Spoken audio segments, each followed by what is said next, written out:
is the Girl Chat International podcast.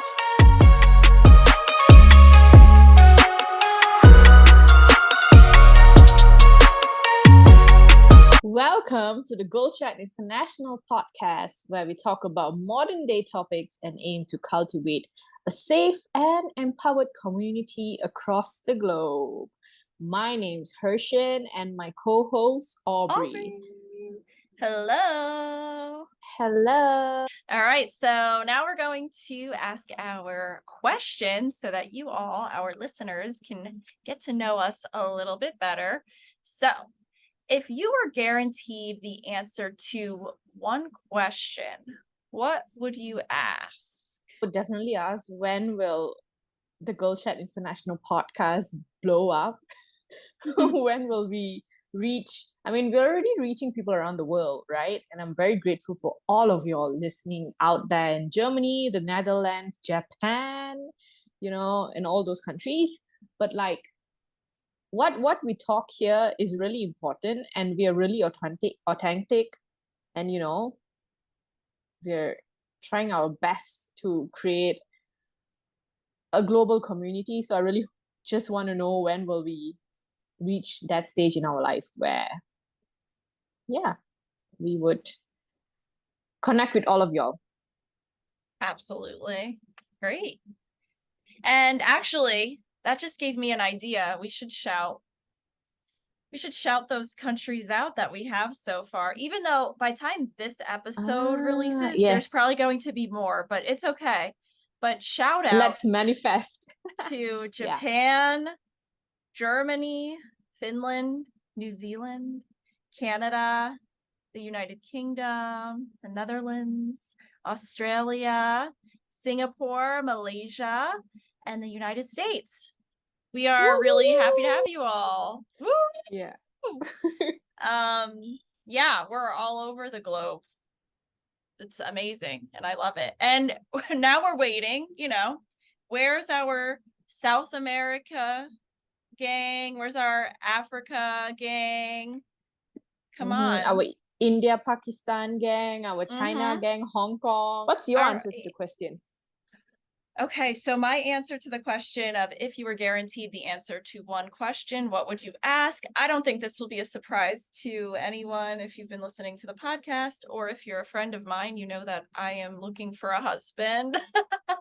So my question, it's either going to be what year, you know what? No, it's going to be, what year am I getting married? Just boom. I want to know the year. Yeah. I'm not trying to figure out if I know him already or when will I meet him. I just want to know what year is my wedding. And then I can chill the heck out. And I can't wait for your wedding. Okay, so today's topic is all about PTSD.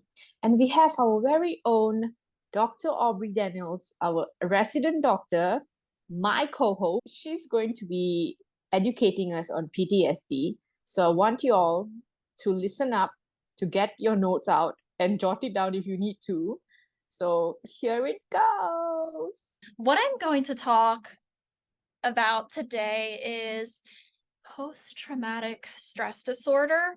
However, we're also going to dive into some of the symptoms that happen within post-traumatic stress disorder, or when we experience trauma overall, because that's really important. There's also some diagnoses that are not official yet. However, different realms of counseling and psychology acknowledge them as actual lived experiences that their clients or even themselves have had, and that's complex PTSD. So you'll hear CPTSD, which I absolutely believe does exist for those who don't fit into the traditional PTSD category. We're also going to talk about dissociation and how that is a response to trauma.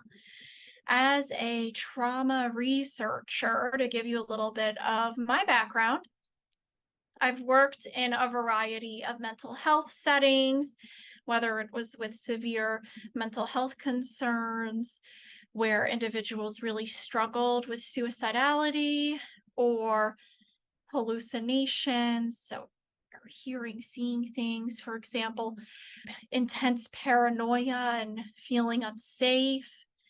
And no matter what anybody said, individuals who are in that state of crisis, they don't believe it. They really do feel unsafe.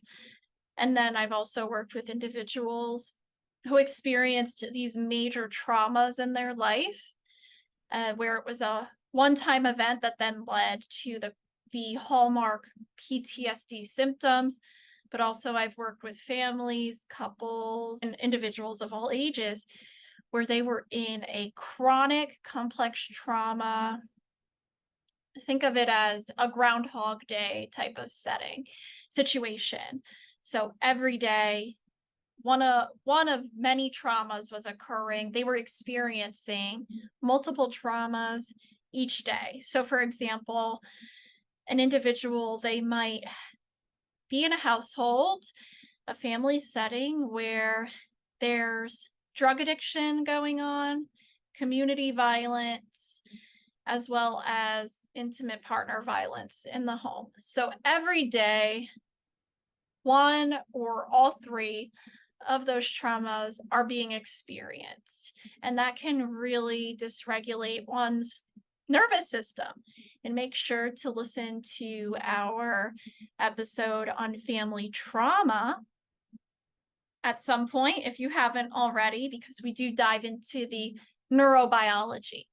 So I do have a background in working with individuals experiencing chronic trauma, as well as healing through trauma that happened in the past that they now want to get rid of these symptoms of PTSD.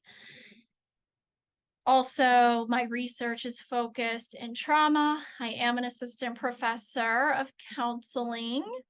So I have the background to discuss these topics because, as you all know, all over social media, sometimes we are getting psychology and mental health tips and information from individuals who actually shouldn't be giving us that info, because then we get false information and we don't get the help that we actually need.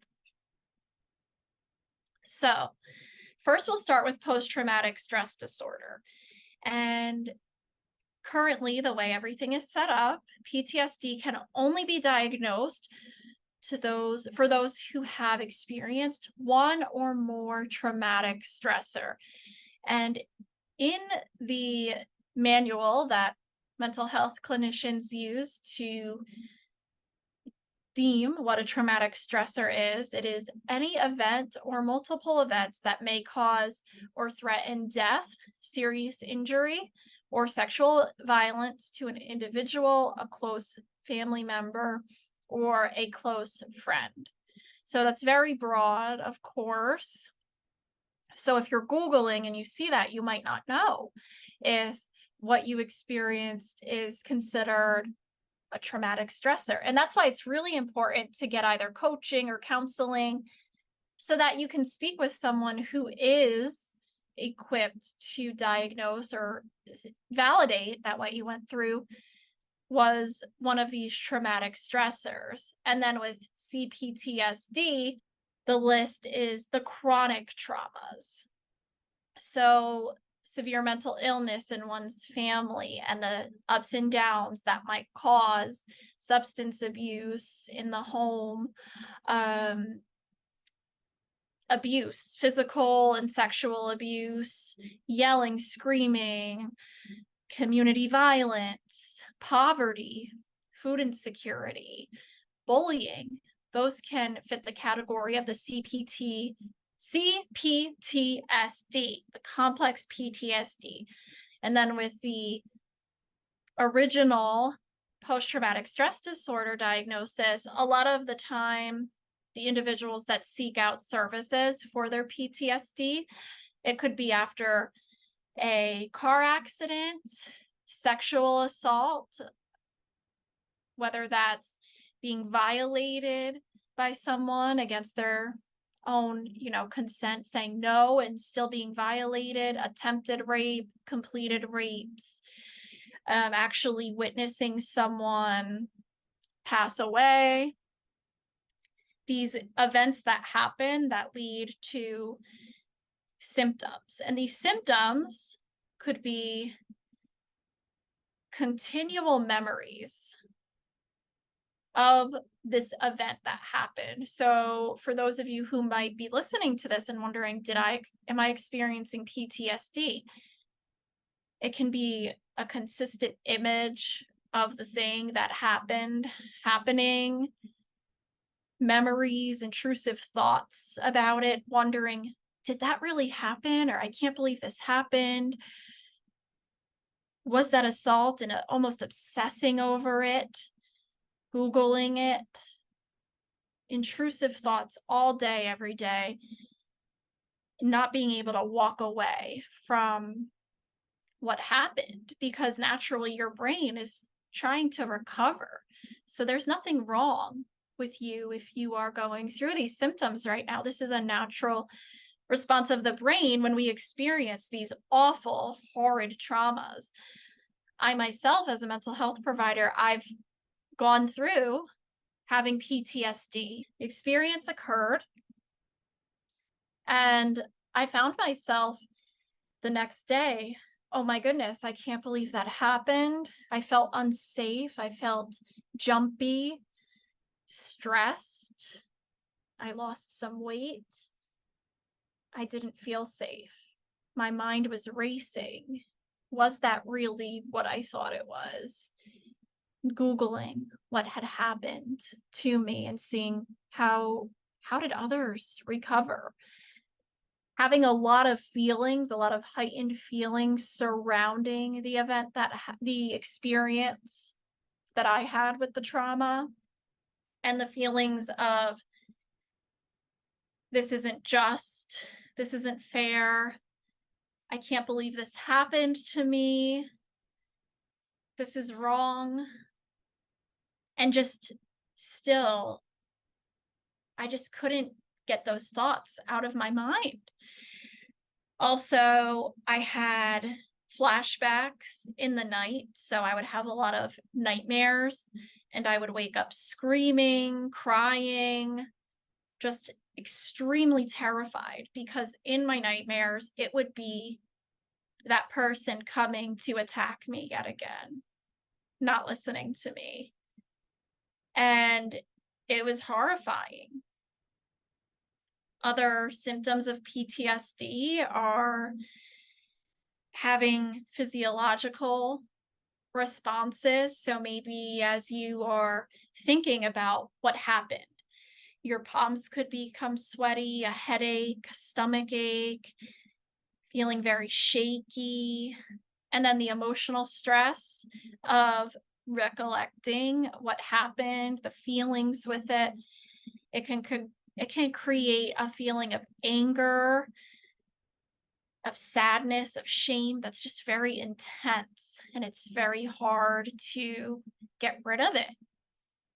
Other symptoms of PTSD are feeling disconnected, struggling to find the meaning of life or your future, thinking this happened and there's no getting out of it. There's no positivity down the line. There's no light at the end of the tunnel. A lot of individuals, they start to have suicidal thoughts as a result of the trauma that happened, because it really does cause such a emotional toll.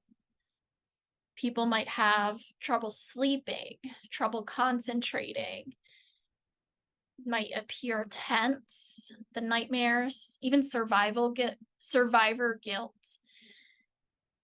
So you could survive the car accident, the assault, and then someone else passes away, and you think, and that person could have passed away from something so different than what you experienced. It's not even related. Yet you could have the feeling of, they should have survived. It should have been me. I personally, vulnerable moment, I had that. I would see stories of other young people passing away due to random health issues, just all sorts of things. And I would think they deserved to live. I should have been the one that passed. And that's a sign. That's a massive red flag that there's survivor guilt going on and that you need mental health services immediately. And I don't say that in a negative way. If you get help, you can rid of these symptoms. Even I, as a mental health counselor, was not immune to experiencing a trauma that could lead to PTSD.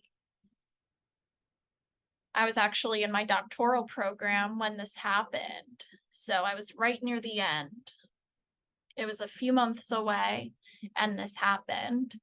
I wasn't immune. I was in a doctoral program for counseling, and I still wasn't immune. So this can happen to anyone. So what we do about it is what can bring us to a light at the end of the tunnel. Because I know for me, I really did wonder, will I ever get rid of these intrusive thoughts, this heightened emotional experience, these nightmares? And yes, they went away. So I want to be a hope to someone who's wondering if there is light at the end of the tunnel. And yes, there absolutely is. And I know firsthand how scary it is to experience this, and you will make it through. One of these symptoms that's really important to be aware of, and not enough individuals know this, whether it's a PTSD symptom or the general symptom, if you're experiencing either chronic trauma every day of your life or the one-time traumatic experience, and now as a result, you're experiencing dissociation. Think of dissociation as a coping mechanism of the brain. It's a way for your brain to cope with a lot of things, whether it's trauma, chronic illness, chronic pain, depression, chronic trauma. And what happens when we dissociate is that we have a reduction of feeling, both emotionally and physically. So the experience of dissociating is things just go numb. You might have a partial understanding of where you are in the moment, but you start to feel numb. Your vision might blur a little bit because you're actually just zoning out. Think of dissociation. It's very similar to zoning out as a result to being triggered by something in your environment that reminded your body and mind of the trauma. It reduces your ability to react emotionally, and it can be really frightening. And something I've seen in practice and for myself, when I look back, I go, oh my gosh, I dissociated. Once I crossed the street and I got hit by a biker. It was so random. But then I realized I was absolutely dissociated, not fully aware of all my surroundings. So I got hit. And then when I got hit, it didn't even hurt that bad at first. And then later on is when the pain started to come back because I was no longer dissociated.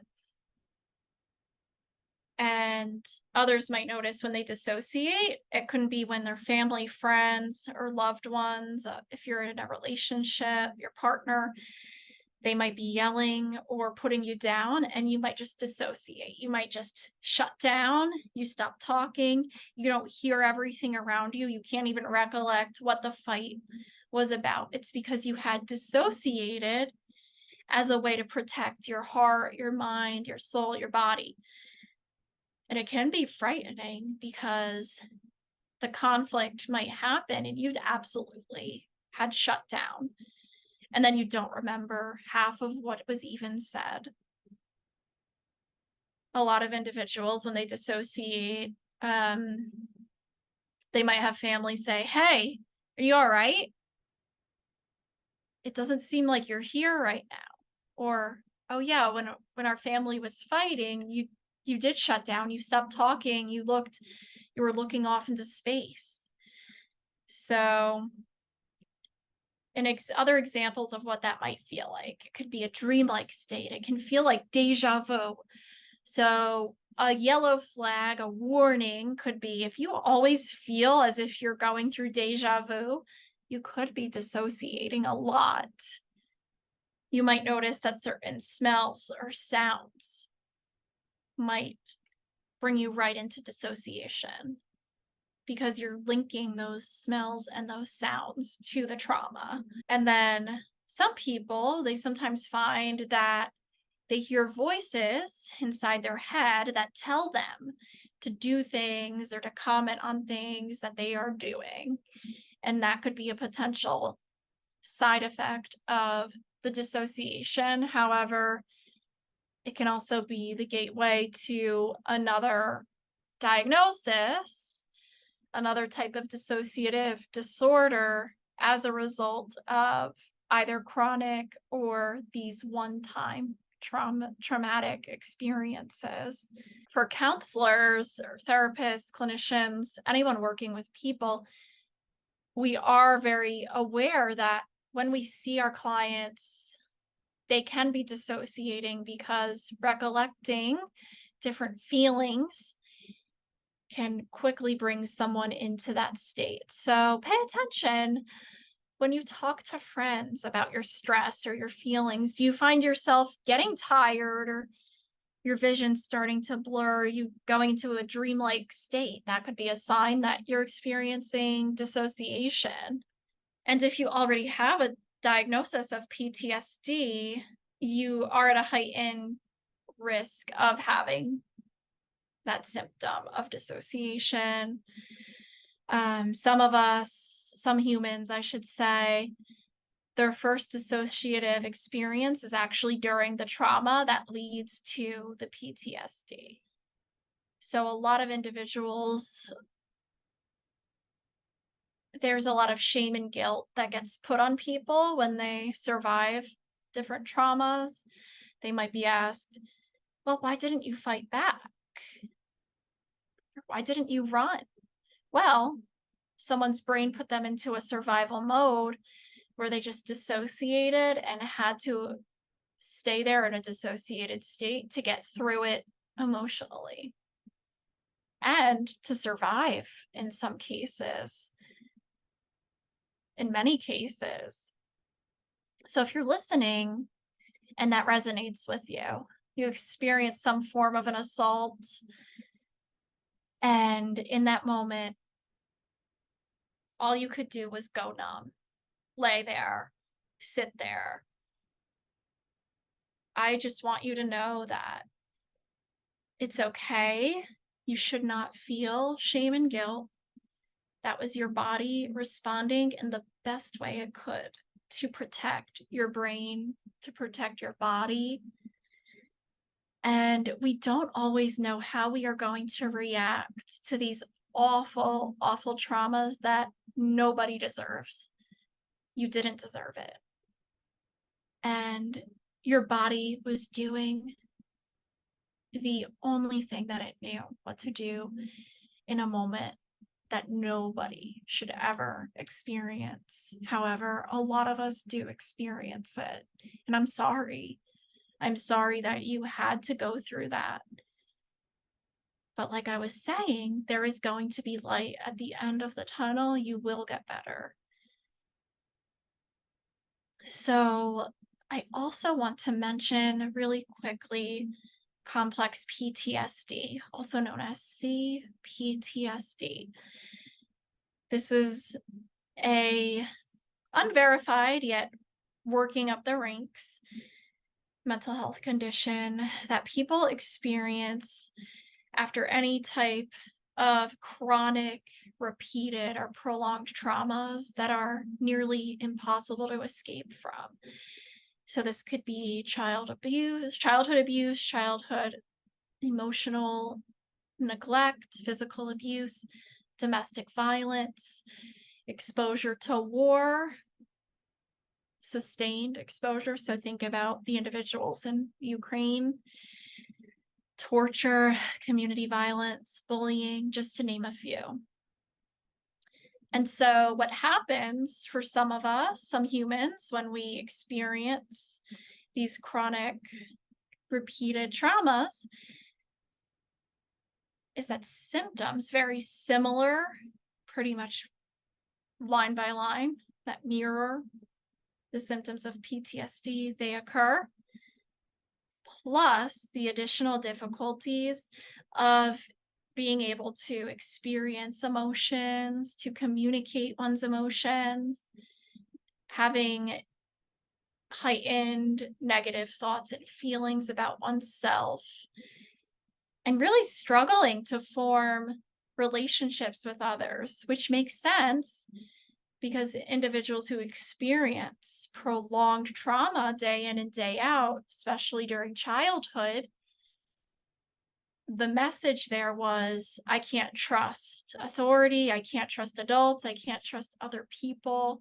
And it makes the human mind want to shut down and not trust and struggle to get close to others without it being, difficult or having conflict. So if that's you, if you're resonating, I don't want you to beat yourself up. I want you to recognize that, once again, things happened to you in childhood that should have never happened. Adults didn't do what they were supposed to do, which was keep you safe, keep you well. And for some of you, you had adults who tried their best, their absolute best, but due to the certain systems in place or struggles that were placed on your parent or parents, depending on your situation, or caregiver, they could only do so much. And I don't want you to walk around with an anger towards that individual, because if you walk around with that anger, it will only prolong the process of getting better. Rather, I want you to have a mentality of, I can get better. This is going to happen for me, and I am the change. I am the person that will make others feel safe, and then they will make others feel safe. I'm starting a new trajectory for generations and generations to come. That's the mentality. But first, we got to get you better. So you might be wondering, okay, now what? I'm having symptoms of either PTSD, CPTSD, dissociation, or maybe a little bit of everything, and I really want to not feel this anymore. And trust me, I know it feels really crappy. It can feel heavy on your chest. It can feel hopeless, but I want you to know there's hope. One of the best treatments for trauma is EMDR, eye movement desensitization and reprocessing. And this is a type of trauma-informed counseling approach where the therapist that you're working with actually processes through emotions, some negative thought patterns, negative core beliefs, and also helps you to process through various traumas you've experienced in your life to help reframe the way that you think about yourself, and to also help your brain to fully process through the trauma. So, to give a little sneak peek for those of you who are already interested, you will either meet with a therapist who uses their fingers. So for those of you on YouTube, you can see this, and they go like this as you're processing an event. Or they have a cool little laser machine and your eyes follow that. And the act of your eyes moving, that's called bilateral stimulation. And for some of you who are in person, you might hold on to these pulsers that also buzz. So it'll be like zzz, zzz, zzz, zzz, zzz, zzz. If you're watching, you see it alternates. And that helps. So if you're remembering this trauma that happened and the bilateral stimulation is occurring, your brain is actually healing through the trauma and fully processing it so that you no longer have the nightmares, the intrusive thoughts. And of course, it's a process. And with EMDR, if you're with a therapist who is really ethical and person focused, they'll follow you on this journey. Some days you might have to take a day off of doing this. Others, you just keep going and going, but trust the process. Give it a few chances. Another option is family counseling. If you're listening to this and you have little ones or teenagers or even adult children, maybe you're realizing, oh yeah, my family really needs to process through everything we've been through. It wasn't good. It was really stressful, and I don't want this to hurt our relationships or hurt our ability to continue on healthily in a healthy emotional manner. Family counseling will be really helpful. It's interesting to see how just the act of going to family counseling on a weekly basis turns a family system around. There's accountability, you get tools, communication is strengthened, empathy is enhanced. So I'm definitely a proponent for family counseling. If you have a family counselor who has the credentials of CCTP, that's a sign that they are a trauma-informed provider. Other possibilities are traditional individual counseling. However, I really highly recommend working through some of the trauma through either sand tray therapy or EMDR or both, while also receiving the traditional individual counseling. Something you'll also notice is for some of you, you might sign up for services and you'll have about 2 months or more of traditional individual counseling to build up the relationship and for your counselor to help get you to a place where you're ready for more of the brain-based interventions. And that's okay. Everyone's treatment approach will look different. If you're listening to this today, I do want you to know there's hope. Healing is around the corner. Join us in our Instagram, TikTok, and YouTube communities. We want to support you through your journey of healing and validation. We want to provide you with validation. Thank you for listening. And just know, if you're listening to this today, you're loved. And now, affirmations. So we always have this segment where before we end the podcast, we'll start saying some affirmations that could help you get through this week. So the affirmations that I have today is, I release any stress or anxiety that is flowing through my body. I appreciate and acknowledge all of my wonderful, amazing, magical qualities. And the last one would be, it's okay to feel my feelings. Because I don't know about you, but this week I've been going through a roller coaster of feelings. And I think I needed that reminder. So whoever's listening out there, it's okay to feel your feelings. Mm-hmm.